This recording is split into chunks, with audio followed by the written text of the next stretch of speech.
Doctor Nabil ভাই। Doctor Nabil ভাইয়ের কোনো সোশ্যাল মিডিয়াতে অ্যাক্টিভিটি নেই। তোমরা ওনার পেজে দেখো যে অনেক বেশি লাইভ টাইপ করেন, হ্যাঁ, সারাক্ষণ একটু পরপর তোমরা ওনার ভিডিও টিডিও দেখো। আমি জিজ্ঞেস করছি, এগুলো অন্য লোকজন চালায়, উনি বুঝেও না এগুলো বেচারা, একেবারে মিসকিন বেচারা এই ব্যাপারে, মানে কিচ্ছু বুঝেন না। এই না বোঝাটাই হলো তার অ্যাডভান্টেজের জায়গা। তার জায়গা থেকে সে তোমাদেরকে এত কিছু দিতে পারছেন উনি, এটা অন্যতম কারণ হলো এডিকশন নাই। খুব ভালো করে শুনে রাখো, মোবাইলের নেশা আছে আর জীবনে বড় কিছু করতে পেরেছে, এই দুইটা জিনিস আসলে একসাথে করতে পারবা না তুমি। এখানে সোহাগ ভাই আছে, সোহাগ ভাই সোশ্যাল মিডিয়াতে তেমন কোনো অ্যাক্টিভিটিস নাই। আমি জানি যে ওনার মোবাইলে, আমি যতটুকু জানি শুনেছি উনি বলেছেন যে ওনার মোবাইলে সোশ্যাল মিডিয়ার অ্যাপগুলো নাই, ফেসবুক ইউটিউবের এই সমস্ত ইয়েগুলো অ্যাপগুলো পর্যন্ত ওনার মোবাইলে নাই আলহামদুলিল্লাহ। আমরা বাংলাদেশে একেবারে প্রথম সারির এক পয়সাওয়ালা মানুষের কাছে গেছিলাম আমি, সোহাগ ভাই সহ একবার কোন একটা কাজে। তো ভদ্রলোক আমাকে চিনছিল না, তো ভাই আমার পরিচয় করা দিচ্ছেন যে হুজুর মাশাআল্লাহ ফেসবুক হুজুর, অনেকে চিনে টিনে।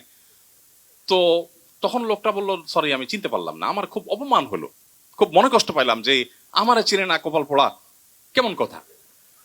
পরে ভদ্রলোক বুঝতে পারছেন পরিস্থিতিটা, সাথে সাথে উনি সামলায় উঠে বললেন যে আসলে আমার মোবাইলে সোশ্যাল মিডিয়ার কোনো অ্যাপ ট্যাপ নাই, তো এগুলোতে সময় দেওয়ার সুযোগ আমার হয় না। তখন বুঝলাম যে এই লোক দেশের প্রথম সারির ব্যবসা প্রতিষ্ঠানের ওনার কেন হতে পেরেছে, কিভাবে হতে পেরেছে, সে এই সমস্ত ফালতু সময় দেওয়ার মতো সুযোগ তার হাতে নাই।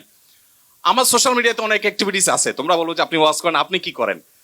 তো আমার বর্তমান আমল হলো আমার অনেক দিন পর্যন্ত আমার মোবাইলে ফেসবুক ইউটিউবের কোনো অ্যাপ নাই। যতটুকু দরকার কম্পিউটার ব্যবহার করি, এর বাইরে মোবাইলে সাধারণত আমি কোনো অ্যাপ ব্যবহার করি না আলহামদুলিল্লাহ। মোবাইল শুধুমাত্র যোগাযোগের জন্য ব্যবহার করছি এবং এর সুফল আমি পাচ্ছি।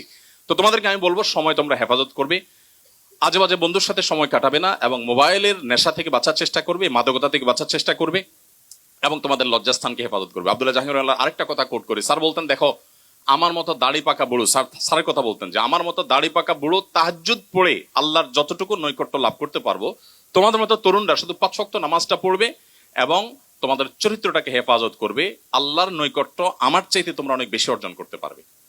তো আমি আশা করবো যে তোমাদের চরিত্রকে তোমরা হেফাজত করবে। আমি একটা কথা প্রায় বলি যে এখন এরকম তরুণ পাওয়া খুব কঠিন যে তরুণের আসলে কোনো হারাম রিলেশন নাই, এরকম ছেলে ফেলে একেবারে নাই বললে চলে, তাই না? তো এরকম অবস্থাতে আমাদের লক্ষ্য রাখতে হবে যে, মনে রাখবে স্রোতের বিপরীতে চলা মানুষের সংখ্যা খুব কম, স্রোতের সাথে তাল মিলানো মানুষ সে কখনো সেরা মানুষ হয় না। স্রোতের বিপরীতে তাল মেলানোর মানসিকতা থাকতে হয়। আল্লাহ তোমাদেরকে সেই তৌফিক দান করুন। সর্বশেষ কথা হলো, তোমাদের জীবনে একবার হলো পুরাটা কোরআনে কারীম শুরু থেকে শেষ পর্যন্ত অর্থ সহকারে বুঝে, সম্ভব হলে সংক্ষিপ্ত ব্যাখ্যা সহকারে একটু পড়বে, এবং নবী সাল্লাল্লাহু আলাইহি ওয়াসাল্লামের সিরাত গ্রন্থ একবার পড়ে শেষ করবে।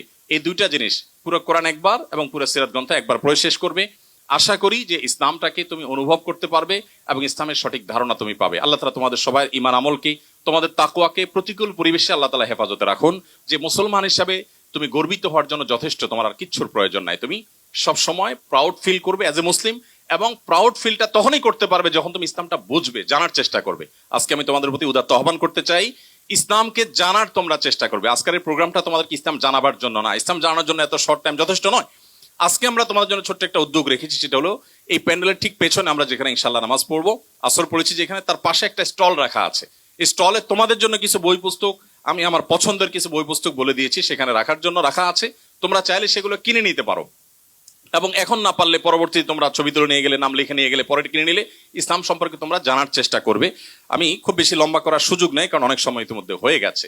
ইসলাম সম্পর্কে যদি তুমি জানো তাহলে কেউ তোমাকে হাইকোর্ট দেখাতে পারবে না, কেউ তোমাকে বিভ্রান্ত করতে পারবে না। আমি আবার বলছি, ইসলাম সম্পর্কে তুমি পড়াশোনা করে জেনে বুঝে তারপর ইসলামকে তুমি যদি প্র্যাকটিস করো, সেই ইসলাম তোমার ইনশাআল্লাহ অনেক বেশি উপভোগ্য হবে, তুমি অনেক উপভোগ করবে, এবং ইসলাম প্র্যাকটিস করে তুমি অনেক মজা পাবে। যারা নতুন মুসলমান হয়, জেনে শুনে যারা পড়াশোনা করে যারা ইসলামে আসে, তুমি একটু তোমার আশেপাশে দেখিয়ে, তোমার বন্ধু বান্ধবের মধ্যে কেউ যদি অমুসলিম থেকে ইসলামে আসে, দেখবে যে তারা ইসলাম প্র্যাকটিসে আমাদের চাইতে অনেক বেশি সিরিয়াস। এর অন্যতম কারণ হলো সে জেনে শুনে মুসলমান হয়েছে। আমাদের মতো মুসলমান বাই বর্ণ না, তারা মুসলমান বাই চয়েস। দ্বিতীয়ত যে বিষয়টি তোমাদেরকে করার জন্য আমি বলবো তা হলো, তোমরা সবসময় সৎসঙ্গ অবলম্বন করবে। যে বন্ধুটা তোমার মিথ্যা বলার অভ্যাস আছে, যে বন্ধুটার মধ্যে অন্য মেয়েকে নিয়ে আজে বাজে কথা বলার, কমেন্ট করার অভ্যাস আছে, টিজ করার অভ্যাস আছে, তুমি হেয়ালিপনা করে দুষ্টুমি করেও এই বন্ধুর সঙ্গ কখনো অবলম্বন করবে না। কারণ মানুষ এভাবে নষ্ট হয়, এভাবে ধ্বংস হয়। মাদকতা নিয়ে তোমরা আজকে অনেক কথা শুনেছ। মানুষ মাদকের পথে যে যায়, প্রথম পদক্ষেপ হলো একটা খারাপ বন্ধুর পালায় পড়ে, যে বিড়ি খায়, যে হয়তো ধূমপান করে, সিগারেট খায়, এরপর আস্তে আস্তে সে খারাপের দিকে যায়। জন্য কোরআন আমাদেরকে বারবার করে মুত্তাকি হওয়ার পথ বাতলে দিয়েছে, ওয়াকুনু মাআস সাদিকিন, ইয়া আইয়ুহাল্লাযীনা আমানুত্তাকুল্লাহ ওয়াকুনু মাআস সাদিকিন। তাকওয়া অবলম্বন করো। উপায় কি? মুত্তাকিদের সাথে থাকো, যত বেশি মুত্তাকিদের সংস্রব অবলম্বন করবে তত ভালো মানুষ হতে পারবে। তোমার মন্দের ভালো যা আছে তোমার কলেজে, তোমার বিশ্ববিদ্যালয়ে, তোমার মেসে যেখানে পাবে, তুলনামূলকভাবে যারা নামাজি, যাদের আল্লাহর ভয় আছে, যে মা বাবাকে রেসপেক্ট করে, যে খারাপ মানুষ না, ওই লোকটা তোমার বন্ধু হবে এবং তাকে যখন বন্ধু বানাবে অটোমেটিক তুমি ভালো হওয়ার পথ খুঁজে পাবে ইনশাআল্লাহ। তৃতীয়ত যেটি বলবো তা হলো সময়ের হেফাজত করবে। সময় মানুষের জীবনের সবচেয়ে দামি জিনিস। এই যে তোমাদের সবাইকে হেফাজত রাখুন। জাযাকুমুল্লাহ খাইর। আসসালামু আলাইকুম ওয়া রাহমাতুল্লাহি ওয়া বারাকাতুহু।